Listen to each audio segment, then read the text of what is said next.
Hey there. Okay, we're in Mod 130, Week 2. This is SurveyMonkey questions. We're going to go over 6 through 10. Yesterday I did SurveyMonkey questions 1 through 5. Today I'm going to do 6 through 10. Today you should have received, this is Tuesday by the way, you should have received an email from me regarding Week 2 that has Week 2's objectives and questions, as well as Week 2 term words. So if you didn't receive that, let me know so I can make sure you get it.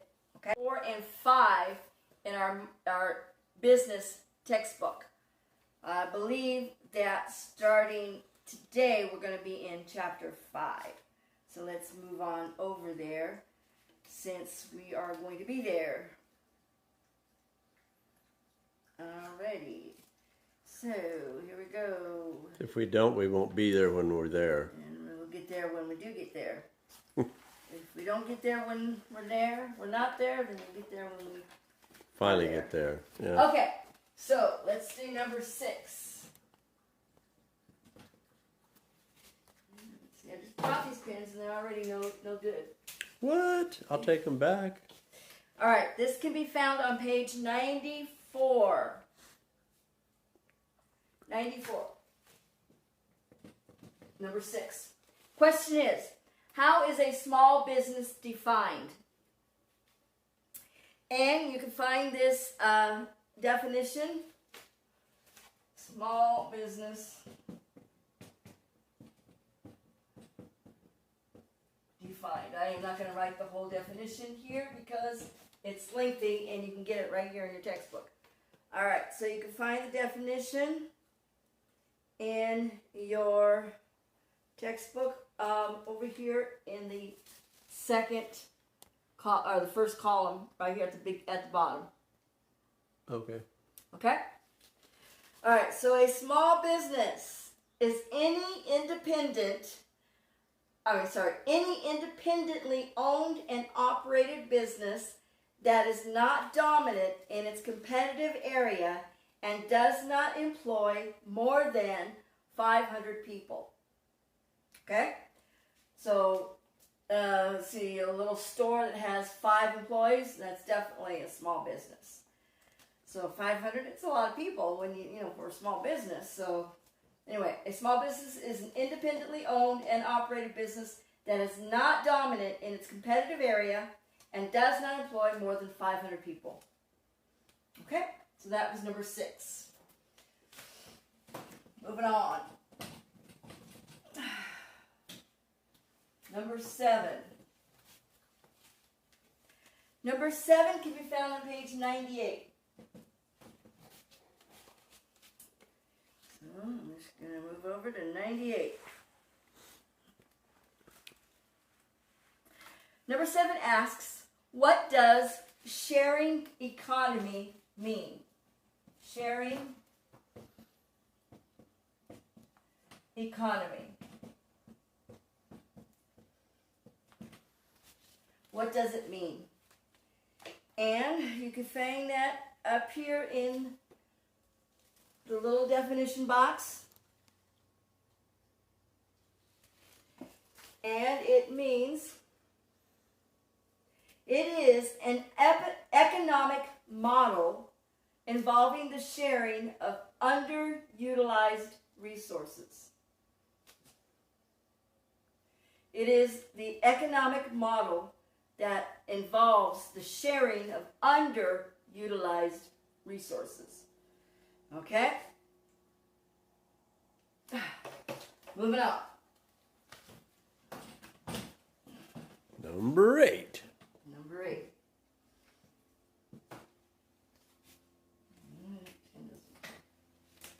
Number 8 is, what does undercapitalization mean?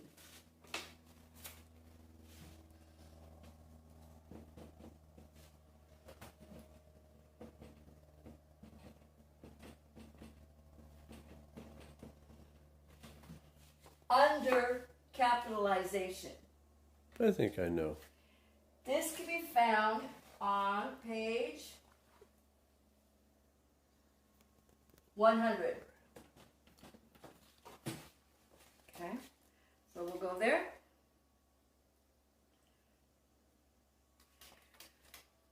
Page 100, and again, right up here in the little definition box.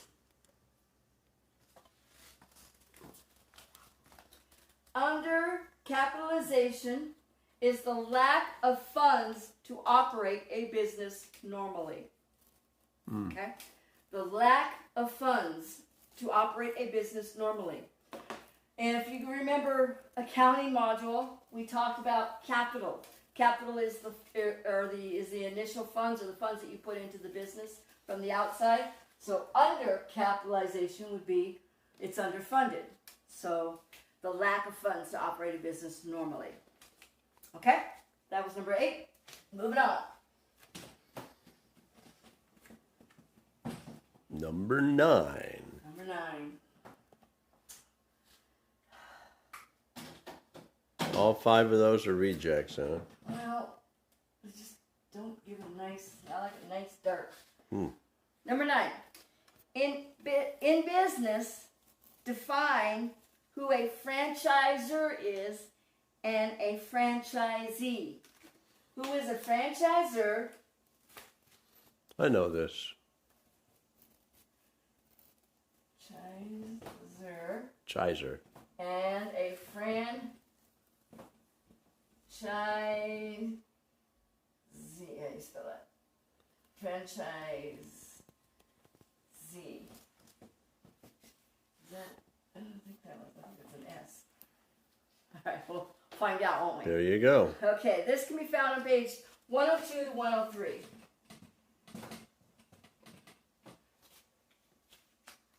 So we've all heard of franchises.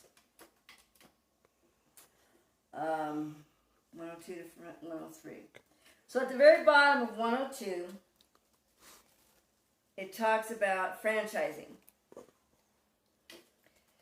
Franchise is the company that sells the franchise is the franchisor.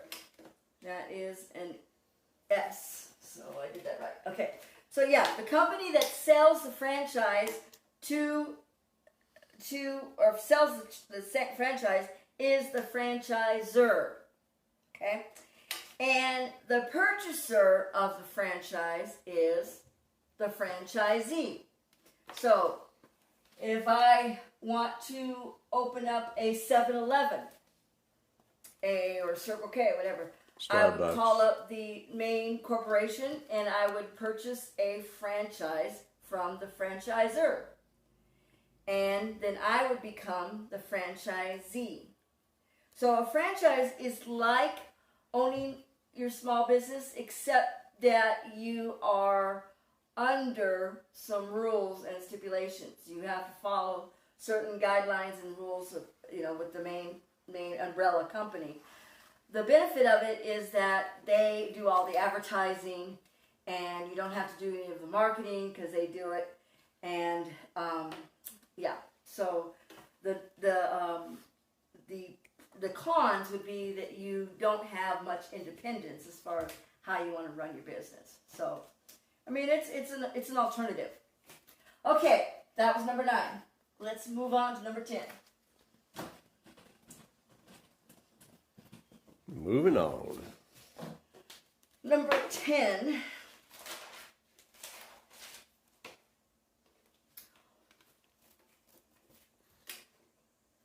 Number 10 is what or who is an intrapreneur, not an entrepreneur. Entrepreneur. Intrapreneur. I can't pronounce it. Intrapreneur. P-R-E-N-E-U-R. That's a new one for me. This can be found on page 106. Okay? So let's look it up. 5106. Okay, entrepreneur. Again, top little definition box. Right there on the top. Okay, entrepreneur are individuals in large firms who take the responsibility for the development and innovations within the organization. So they're the ones who are the creative force within the organization. Entrepreneur would be somebody who goes out on their own and experiments and spends the money. But an entrepreneur works within a large corporation or large organization. Okay? So they are more like the creative force. So their responsibility is development and creativity and developing products and other ideas. Okay?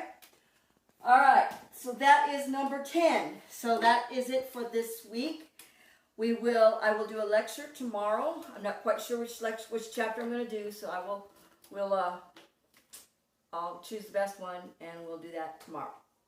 And so look for the PowerPoint lecture tomorrow. And I'll see you guys then.